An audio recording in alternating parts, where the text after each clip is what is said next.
Does our personal values and ethos diminish as we transition to the career statuses?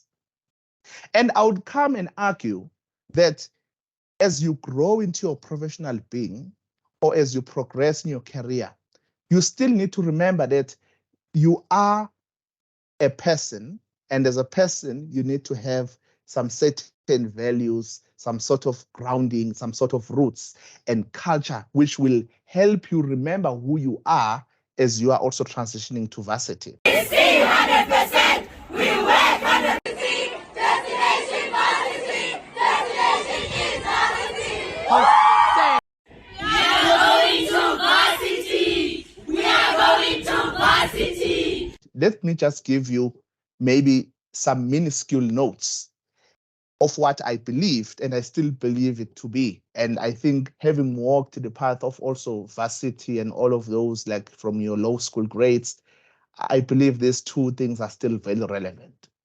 For me, I always believe that if you think about your culture, your belief system, and your values, these are what we refer to as those things that shape our personal values in terms of growth and how we interact with people. It also gives us the perspective of how we must respect and treat others. In essence, our culture or belief or root system is, in essence, our core ethos, our morality, our compass in which we as individuals are going to center ourselves around. But then when you look at in terms of us going to universities, we learn new things about the diversity, inclusivity, and also maybe some introduction to the theoretical world of work. And hence, for me, these two are very important that when you go to varsity, you understand them. You must know who you are. Because I think one of the primary reasons, which is very key to me, is that when someone goes to university, it is usually encompassed by the person willing to progress in his or her life, to graduate, be well-learned or prepared for the world of work, and not to completely relearn everything about one's personal values and belief system, but to enhance them and be a well-rounded individual. And for me, this still remains as the key primary goal that each and every one of us who comes from either a small town, or it doesn't matter whether you have people at home who are well-learned with degrees, so you come from a well-reputable family or not. But if you understand that the primary goal of us going to university is to promote our well-being to greater heights. And with this being said, I want us to maybe to look at the fact that I just gave you two definitions of what do I think your culture values are and what your university values are that you will learn. Then think about this. We usually say a culture's value are its ideas about what is good, what is right, fair, and what is just. And now my question is, must we then abandon these when we are now in pursuit of our professional success? Must I forget that now I come from a small town where people are respected, where we must respect the elder, where you must know who you are? Like myself, I'm Nsizwa Kubheka. I must know that I'm coming from the Kubheka clan. Those things are important because they shape myself and my well-being and my personal values. Does our personal values and ethos diminish as we transition to the career statuses?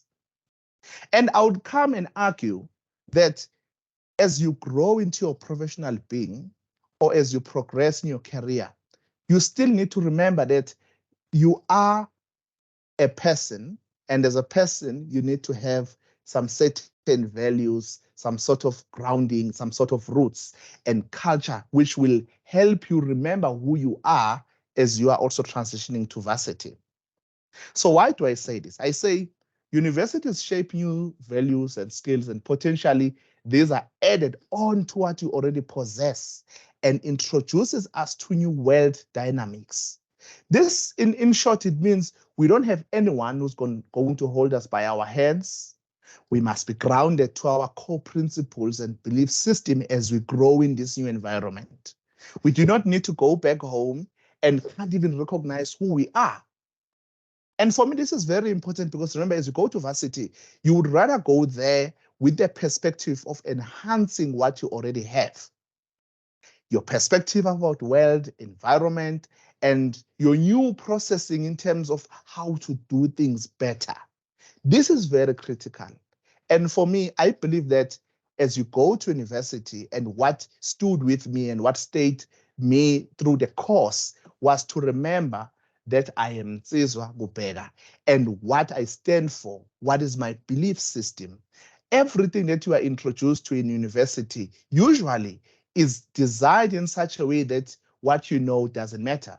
But I'm here to say what you know does matter. And you just need to remember that you need to keep to the course. And therefore, then we move to the second step. What about the principles of taking care of our own? Because remember, we said the culture is its values, its ideas about what is good, right, fair, and just. And now, when we refer to what is currently maybe on the social media, they always complain and talk about black text. But for me, I'm like, what about the principles of taking care of our own as a response to prior harm and systematic exclusion?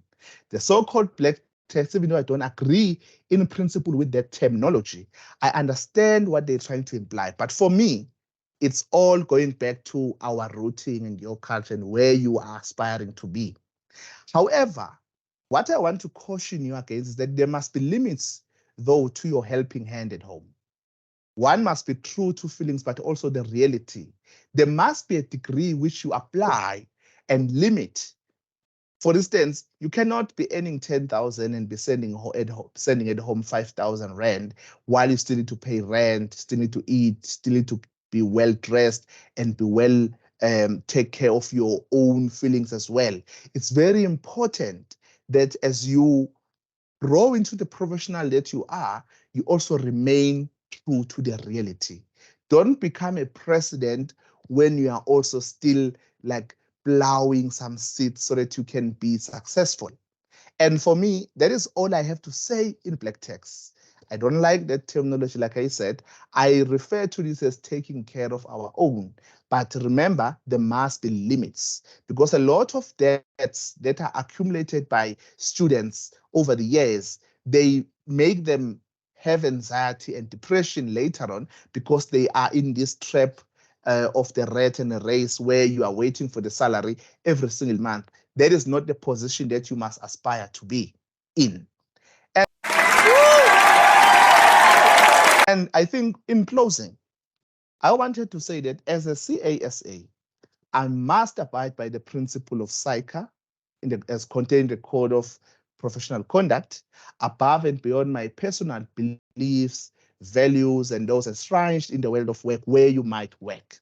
However, a key point that you must take today is these must coexist in order to shape the professional that I am, the family member or the person that I am, and also the community member at large, if I now refer to the world of work where I work. However, if I don't recognize that these actions or these three layers are completely different, then I will be not able to apply myself to each sphere or each world that I have to work in accordance. So therefore, whenever you are a professional, remember, you are not just a professional, you are also a personal person with own values, culture, rooting, as well as where you work, there will be some values that they will expect you to embody. And for me, it's very important to not forget who you are and what those values are. And in closing, thank you so much for having me.